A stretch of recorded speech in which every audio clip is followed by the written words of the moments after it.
Hey guys, this is Carnifex with Nerd This, and this is the first video for Shadow of War Mobile. Like I'm assuming most of you who are watching played Shadow of Mordor, probably playing Shadow of War now. This is the mobile app version, and just as a fan of Lord of the Rings franchise, I figured to get and start playing it, and this is a very overview video. The first time I tried to make it ended up being over an hour long. So if it seems very brief, only 15 minutes that I can upload to YouTube right now. This is a new thing for me. But just wasn't seeing the kind of content that I wanted up on this game, and a friend of mine, Nightly Gaming, suggested that I just start a channel. So here we go. So first, just going to talk about these top things you can see. When you're a new player, go to that rename thing. It costs $1,000 for me, but it's free for you the first time. You can also change your profile picture to any character that you've unlocked. You can change your realm up here. You can change various like sound, music, performance settings there, and then, you know, that's nothing. At the top, you'll see this thing called Mirian, which when I click it brings it to a purchase section in the store, which I'll show you how to get there later. But Mirian is what you use to improve your champions, everything about your champions. Gems are the pay-to-play currency. It's what you use to, you know, buy packs of shards to upgrade characters with. Cooldowns on special missions with rewards, that sort of thing. Obviously, then you have like your energy up at the top. It's what you use in order to, you know, do all your missions. It regenerates at a rate of 15 an hour, so every 4 minutes you'll get another energy. Dominance is the other quantity you can see up there. It's what you use to level up your orcs along with glory. If you click the exclamation point shield there in the upper hand corner, you can see a list of days. Already completed the Orc Duel and Champion ability. These are the exact same every day, and if you complete them all, you get 50 gems. You should definitely do these every day. Achievements, they're everything from branding orcs to triggering abilities while fighting, completing orc duels, to just leveling up and leveling up rings. So do those as quickly as you can because you get a lot of extra experience and gems through that, and that's a good deal. If you click the trophy right under it, it's your player leaderboard for your server. So looks like it's struggle bus and unloading up there. There we go. So you know, you can check out the power levels for the top people, see where you rank. Assuming we have some kind of PvP later, that'll be relevant, but until then, it's just kind of for bragging rights. However, fellowship stuff, we just had our first fellowship power event, which resulted in unlocking the character you see in my my user art at the top left corner there. So that's all that. There will be little shortcuts at the top to various events that are going on. Champions. If you click on the champions thing, you will see a list of the champions. You'll see the ones that you don't have, how many shards you have in progress until they're unlocked. If you click on champions, you see you can level up using experience scrolls and Mirian. You can evolve them when you have enough shards, again using Mirian and those shards to, you know, make that possible. They go up to 7 stars, like a lot of games, like Summoner's War, like Star Wars Galaxy of Heroes, like all those. For gearing, they have inscriptions on rings, so you get certain quantities of certain rarities of inscription shards, which you then forge together into full inscription. When you have enough inscriptions, you enhance the level to the next level of rings and unlocks more inscriptions for you to level up with. As you move through your ring tiers, you unlock more runes, which runes you can equip in order to boost select stats. You'll have 3 choices. I'll get more into that whenever I do the champions overview video. And then you have abilities which are also unlocked as you increase your ring level. You can check the stats for your characters right there.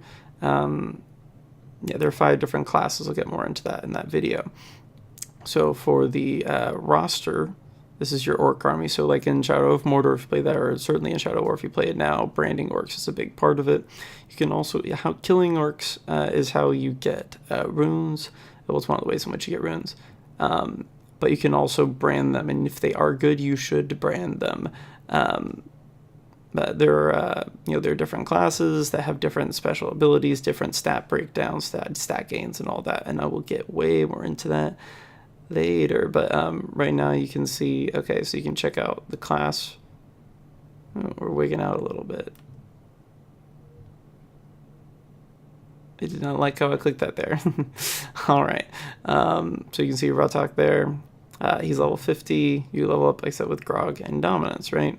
You can check his class, you can check his power level, you can check his tribe, and you can check all of his abilities. You can see he has all 5 positive strength traits unlocked because he is a warlord, right? That little blue crown thing next to his name indicates that he's a warlord.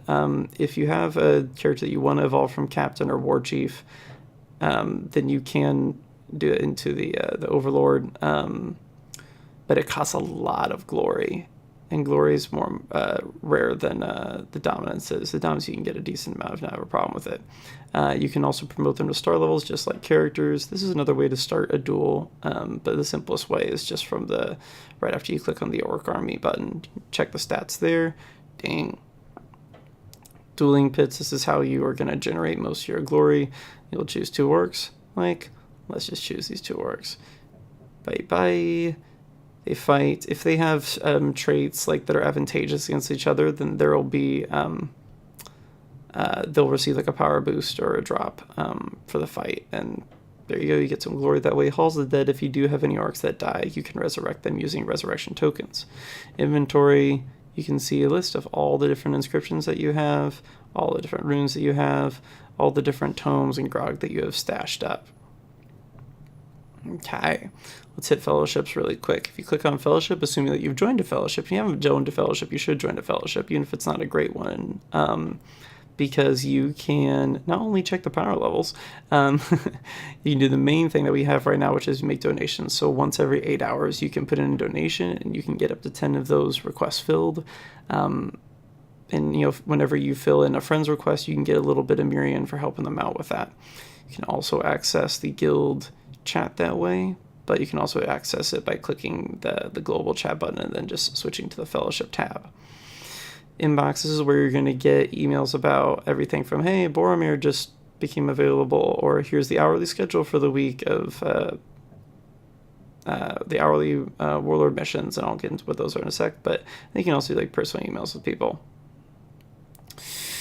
Moving on, campaign. This is where you choose, your nodes to fight on. So you'll have a normal node at Morgul first. You'll clear it, and that'll unlock hard mode Morgul, and it'll also load normal of the next.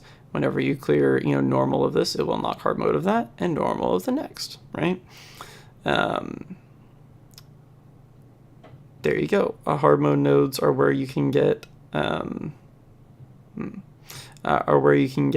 shards, so you can't get them from normals, but you can see like Castamere glyphs are right there. 4 characters that you are trying to farm, it is recommended you do all their hard nodes every day. But again, we will get into how I go about fighting and all that later. All right, so your stronghold, you have to pay Mirian in order to improve this over time. You always want to have your stronghold at max capacity.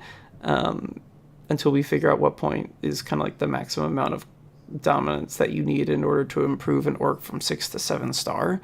But at least until we figure out what that point is and you reach that point, which I know I certainly haven't, you want to keep on improving that as you're able.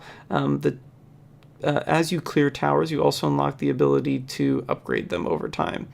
And that will make them generate more dominance so that you have a more... you have a larger quantity being generated per hour, and the cost gets more. But you can see that I've stopped. I stopped a while ago improving those because I have too much dominance. I could have saved myself maybe 1,000 Mirian, but I mean that's not that much. If I cut off events, whenever new warlord missions, it's the daily or the hourly, or there's a new power event, it'll post there. The store, this is where you can buy bundles just directly with money. It's where you can buy gemstone and VIP token packs, and it's also where you can spend gems in order to buy Mirian, right? A bunch of different packs. Like this one, obviously you get like some Ha stuff.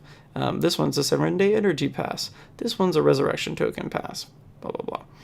gemstone mines. Gemstones are, again, unless you're getting them through achievements, you are paying money for them. So you can actually get some for free by watching videos there. It won't take 30 seconds to watch a video for you, but just do it while you're like watching Netflix or something. You can knock out and get 100 gems a day. It does cap out at some point. It will prevent you from watching anymore. Spoils of War, this is something you can do every 4 hours, and if you're neurotic, set a timer, and if you're not, then just do it as often as it's available whenever you come on. Your rewards can be full characters, which if you have them unlocked already, then will just become a large quantity of shards, or it can be between 3 and 9 shards for one of these 6 characters. It can be some inscriptions, it can be some experience tomes, it can be VIP tokens, or not VIP tokens, Mirian, and then it can be resurrection tokens. This is actually kind of helpful that it's so narrow a field. I'm assuming that we'll see it broaden like it did in Star Wars Galaxy of Heroes, but I will get into that in a different video.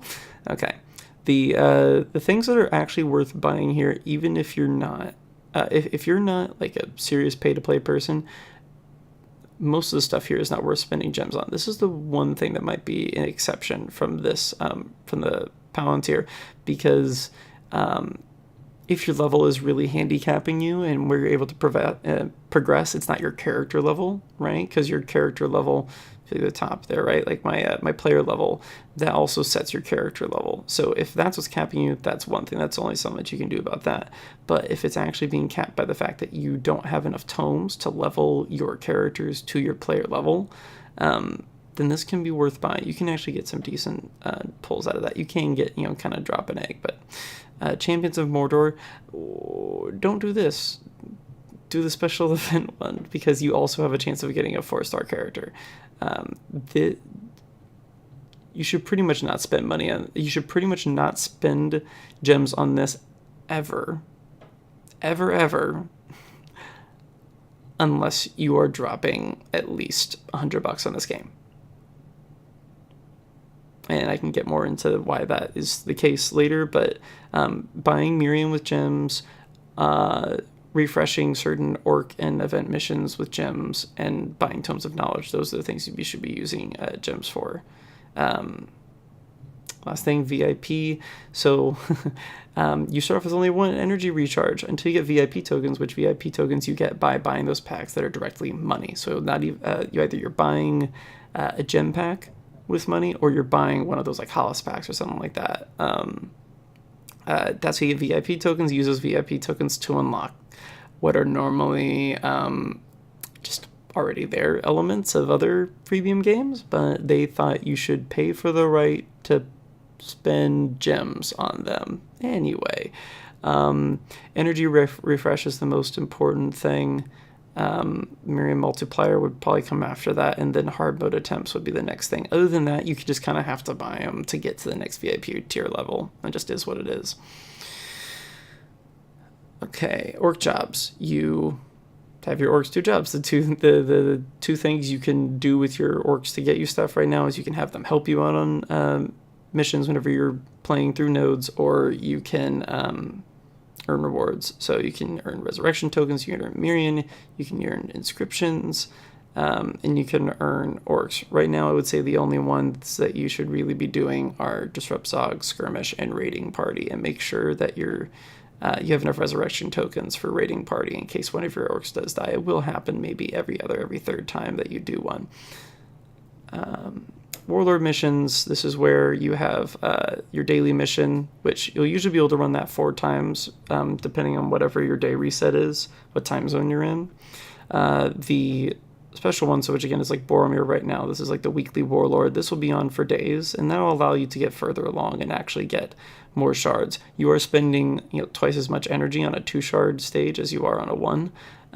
So you are losing the same amount of energy in order to get those shards, but because that's the only way you can get them unless you're paying for them. It's definitely a thing to do. And then there are a bunch of different orc missions, give you everything from grog to inscriptions to whatever. These warlord missions you should always be maxing out on. There's also an hourly one, which happens the same hour every day, different characters. You should be doing all of those all the time. So guys, that is the first video. Barely made it under the 15-minute mark. I'll be doing a champion overview, an orc army overview, and doing a lot of orc videos. That's the main thing I'm been working on. So thanks for tuning in to the first Shadow of War mobile video for Nerd This, and I'll see you next time.